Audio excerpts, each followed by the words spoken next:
Hello, everybody. Welcome to the PARQA PulseCast. I'm Chanel Schmidt, our Director of Marketing here at PARQA. For anyone tuning in for the first time, PARQA is a business consulting and technology implementation firm focused exclusively on the workforce solutions and staffing industry and exclusively within the Salesforce ecosystem. So the goal of this show, the PARQA PulseCast, is to help you stay ahead in today's ever-changing landscape of all things technology, AI, workforce orchestration, human and digital labor, tech stack optimization, all that fun stuff within the realm of staffing and recruiting and workforce solutions. So today's episode is a great one. We've got our founder and CEO, Jared Hummel, sitting down with Carl Hixson, PARQA's new COO and president.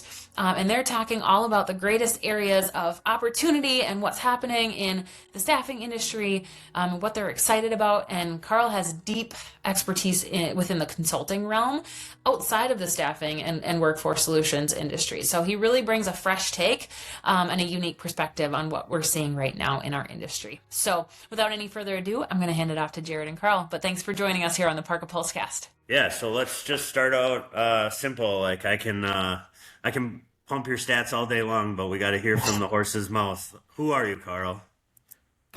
So Carl Hixson, out of Plymouth, Minnesota here, and I'm super excited to be at PARQA and the role of president and COO, and really have a chance to bring all that I've done in my career, like all the experience and expertise I gained at Accenture and Oracle and Hackett across sales and delivery to really solve an issue that's pained me in my career in all my roles. And that's really addressing the war on talent. Like it's so hard, like as a leader at Oracle or Accenture, to find the right people at the right time with the right skill sets with how fast the world is changing. So to have an opportunity to come into PARQA to solve an issue that's actually pained me through my career is really exciting. And then also to be here in Minnesota, in my hometown in the North Loop, working with the talented crew at PARQA is really exciting. Yeah, so thanks, Carl, for sharing a little about you. I think there's a pretty cool story kind of around how you got to PARQA. And so would love to hear from your perspective, kind of why you made the decision. I know being in Minnesota is one of the key components, but I feel like there's so much more exciting behind it. Yeah, absolutely. So like I feel like I have firsthand witnessed the need for PARQA, like in a number of ways. So first off, like at Oracle and Accenture, like we are selling and implementing large scale back office transformations, right? So from HCM, from hire to retire, and finance, record to report, source to pay. And one thing is always omitted. It seems like one thing's always omitted, and that's workforce management and recruitment management.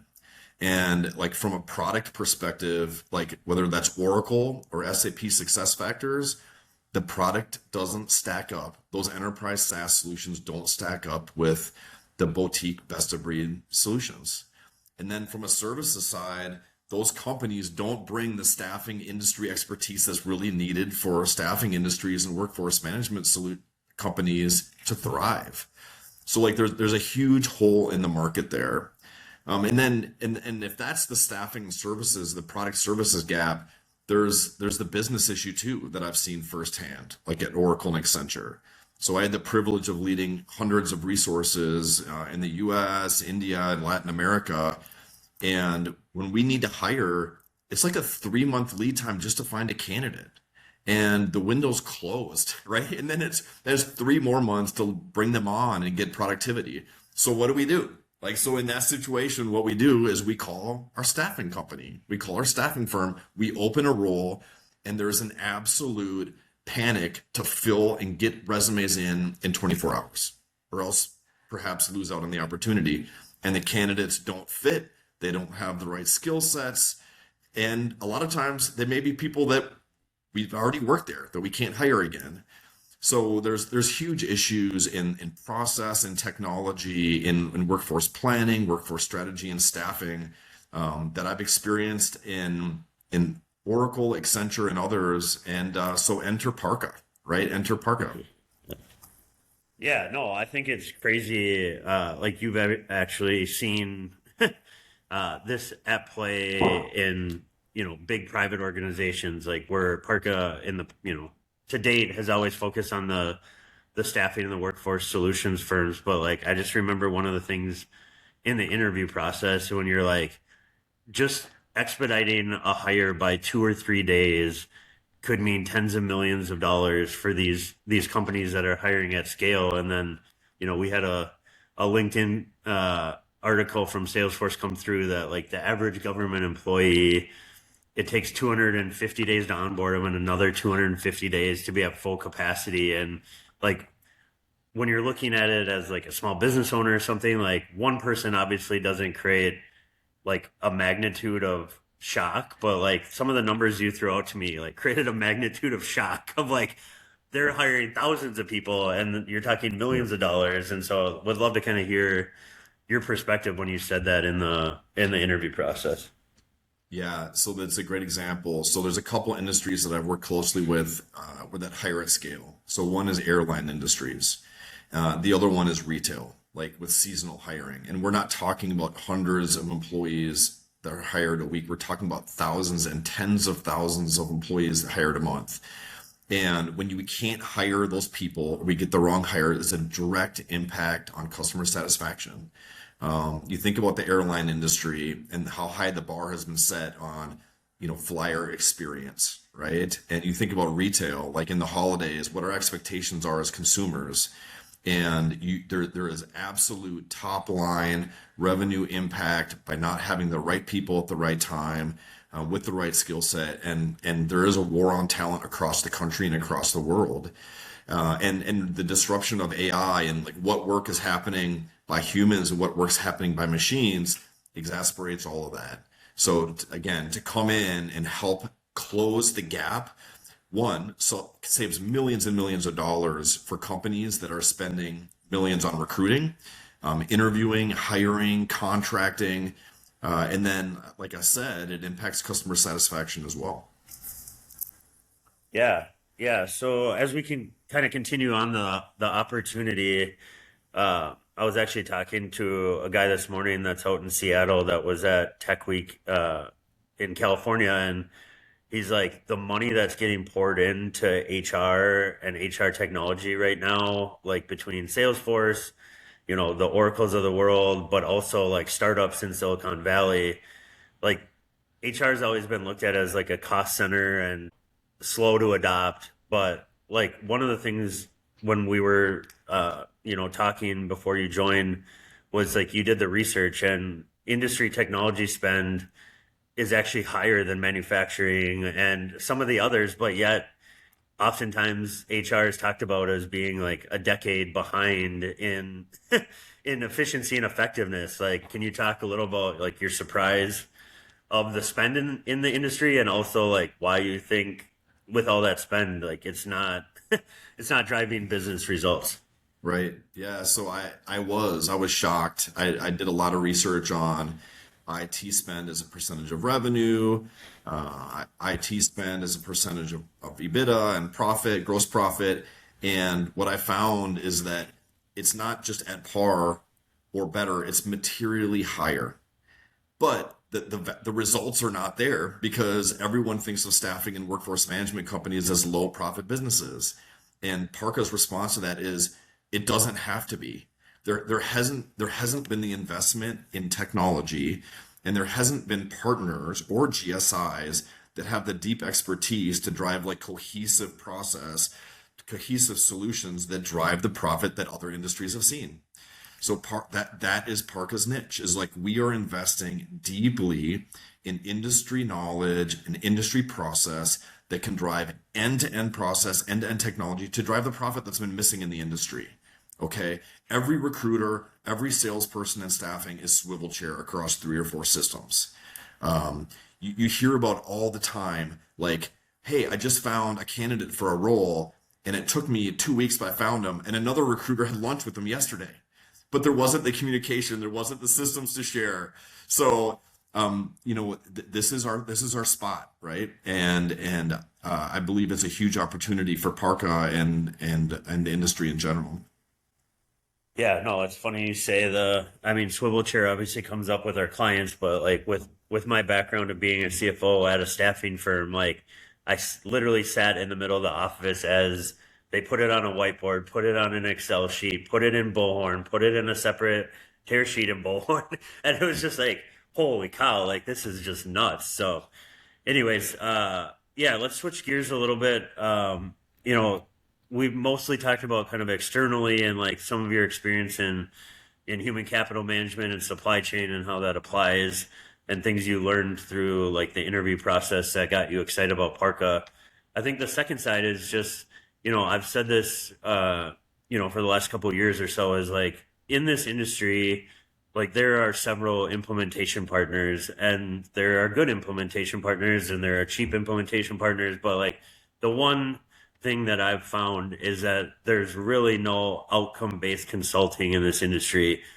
Whatever the reasoning is, probably like well before my time in the industry was how do you give away the implementation? How do you do the implementation for as cheap as possible? Like there's a mantra here that we're trying to change and you know, both in this industry, but just in the world, like outcome-based consulting is going to be the norm in 1 or 2 years. Like that, the companies that are moving, like the T&M model is going to have to die. Like, you know, Benioff talks about like anyone that's in the workforce now will never ever work again without a digital labor component and a human component. And I think that's part of what's like driving the evolution even in HR. But just to step back, you know, kind of the key components of like what a consulting firm is, like having come from, you know, the most respected consulting firm probably in the world, and moving that needle for Parka from an implementation partner to an outcome driven business advisor. Like I'd love to hear your key components and experience. Yeah, absolutely. So, you know, as a managing director at Accenture for many years and a partner at boutique size implementers, I have seen clients get the outcomes that they desired in tech investment and fail. And like it is shocking to me that companies make generational technology investment and they don't get it right. What happens is they rush the timeline, they try to save a penny, and they come out of the end running their business exactly the way they ran in the past, the same KPI, the same reports, the same processes, but they've maybe made some hard costs from on-prem software to cloud software. And that is not acceptable. So like when I talk to clients and think about clients, I'm like, if you're going to do modernization, you have to do it right, right? I have seen procurement companies come in and take an outcome-based, value-centered, process-oriented proposal and trim it down to tech work, and everyone's given high fives. And little do they know, they just lost market share to their competitors. They just destroyed their employee satisfaction. They just killed customer satisfaction by saving 15% on a modernization program. So like the first advice I would have for our clients is make sure you get it right. Like we have a strategic planning engagement that's just set up for that. Like, let's make sure this modernization is about process. We define your processes, identify where the human is going to do the work, and then where the machine, the AI, is going to do the work. Let's define where the automation is going to happen before we dive into ripping out some old technology and pounding in some new technology. And same with even the business case, right? So clients today mostly track cost per month. Did we hit our plan? Well, where is the value?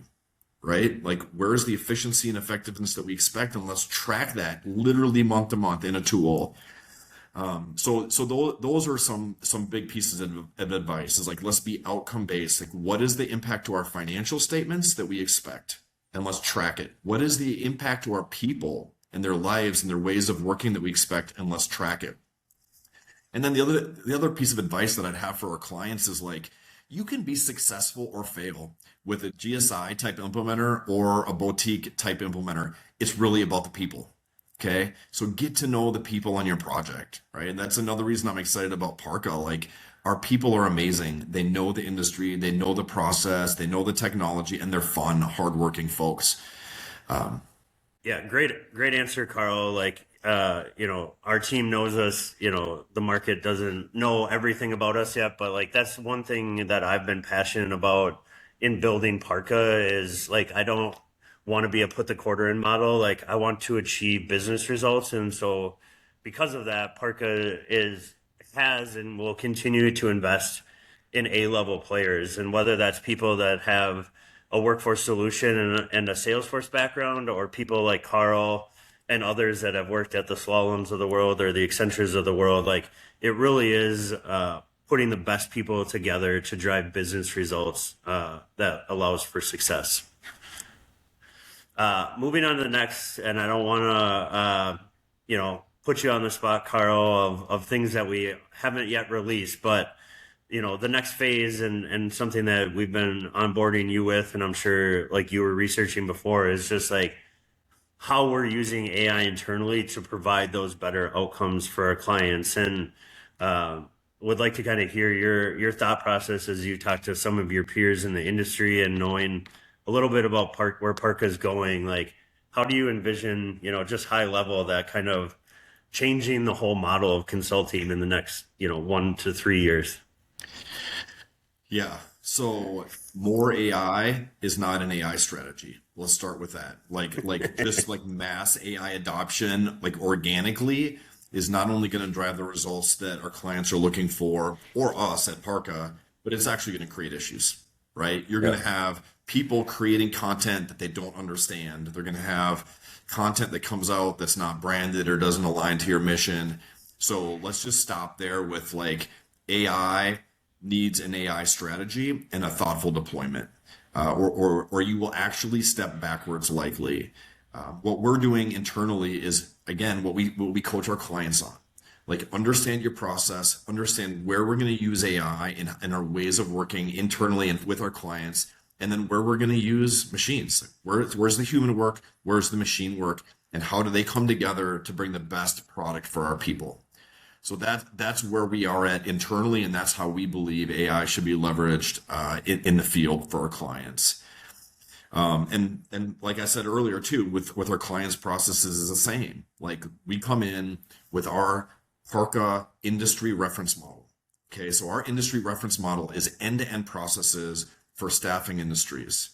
And part of that is, where do we think the value exists? Like, where do we think AI is deployed? Where have we seen automation be deployed? And we bring that reference model to our clients, that industry reference model that includes the processes and the technology. So, Yeah, I think, oh, sorry, I didn't mean to cut you off, Carl, but yeah, I was just thinking, like, we were actually in a meeting together the other day with like one of our portfolio companies, and like we were like talking about training our employees on the AI tool, and his take was like, the business process has to be ingested into the tool before you, like, I mean, training is part of it, right? Like, they can work in parallel, but like he literally had like, here's our business process, here's what the human does, here's what AI does, and like you have to train that. Like, it's not just like, your recruiter like hopping into Claude and being like, format this resume. Like, this is like functionally like, how do agents enable the human, and where does the agent work, where does the human work? And that really that's the process part of it. But like, you've heard me go nuts over the last couple of weeks about data, right? Like, getting metadata in there to train the model so that the model gives a correct answer. And like, those are two things I feel like we're really moving forward on, and more to come with Parka and how that's going to impact our clients. But it really is training a human, like you're onboarding. It's not buying a tool. It's teaching, learning, giving context to the machine, like you would onboarding an employee. I agree. And it's another example of the power and importance of data. And Yeah. I would say it's actually another example of where maybe more is not better. Like, let's get our best content into the AI platforms and build that context. Yeah. Cool. Well, yeah, I'm probably already way over our time limit because that's what Jared does. But like, looking ahead just for a couple minutes is just, it's already July 30th. I don't know how the heck that happened and where the time goes, but we're only, I think, 6 weeks out from Dreamforce, and would just like to end kind of on a fun note of like what we have going on at Dreamforce, like things that you're excited for, as we barrel down Q3 and into Q4, now that you've had a month or so to kind of get your arms around where we're at. I'm so excited for the next 2 months. Like Dreamforce is going to be great. I'm so excited to meet old friends there in the Salesforce ecosystem and in industry. Really excited to meet with new prospects and all our Salesforce partners. Also, just looking forward to the chance to show that reference architecture with everyone, like our industry best practice process, our industry technology architecture. It's really impressive, and I hope you take some time to meet the Parka team at our happy hour, or we'll meet you for coffee or a cocktail whenever you want. It'd be fun to meet and show you kind of what we're seeing, compare notes in the industry, and lastly, and certainly not least, like we are so pumped about an upcoming announcement on our Parka AI platform, a Salesforce specific platform that is infused with industry, infused with that best practice process, that best practice technology that is going to accelerate the way our clients work in terms of building, planning, deploying, building roadmaps, and maintaining and operationalizing the Salesforce ecosystem. So stay tuned. It's jaw dropping, and we're excited to show it to you. Yeah, perfect. Wow, Carl, like that's freaking awesome, man. Like we are so excited about all the momentum we have at Parka, the speed at which we're moving with, and like we'll just kind of cap it with like, A, thanks for joining us today, but B, like, and most importantly, thanks for joining us on this adventure. And I think it's just been really fun for me personally to watch, you taking a leap of faith based on some of the relationships that we share in the Parka ecosystem, to now joining the team and watching you like get to work and see all the opportunities. So thank you for the great conversation. If you're in the staffing workforce solutions industry and you're listening to this, like we are Minnesota nice. We would love to have a conversation. Like we'd love to hear your pain point, your problem, whether it's tech stack, growth strategy, getting ready for what's next. Like we are an open book. And so feel free, if you enjoyed this conversation, to head over to parka.com and reach out through our website, through LinkedIn. A lot of people in this industry already know Travis Webb, our VP of Sales, or Julie Alderson, our Chief Growth Officer. Like, really, we just want to help this industry transform in a very critical time. So, hope you enjoyed the episode. Thank you for following the PulseCast, and don't miss what's coming next.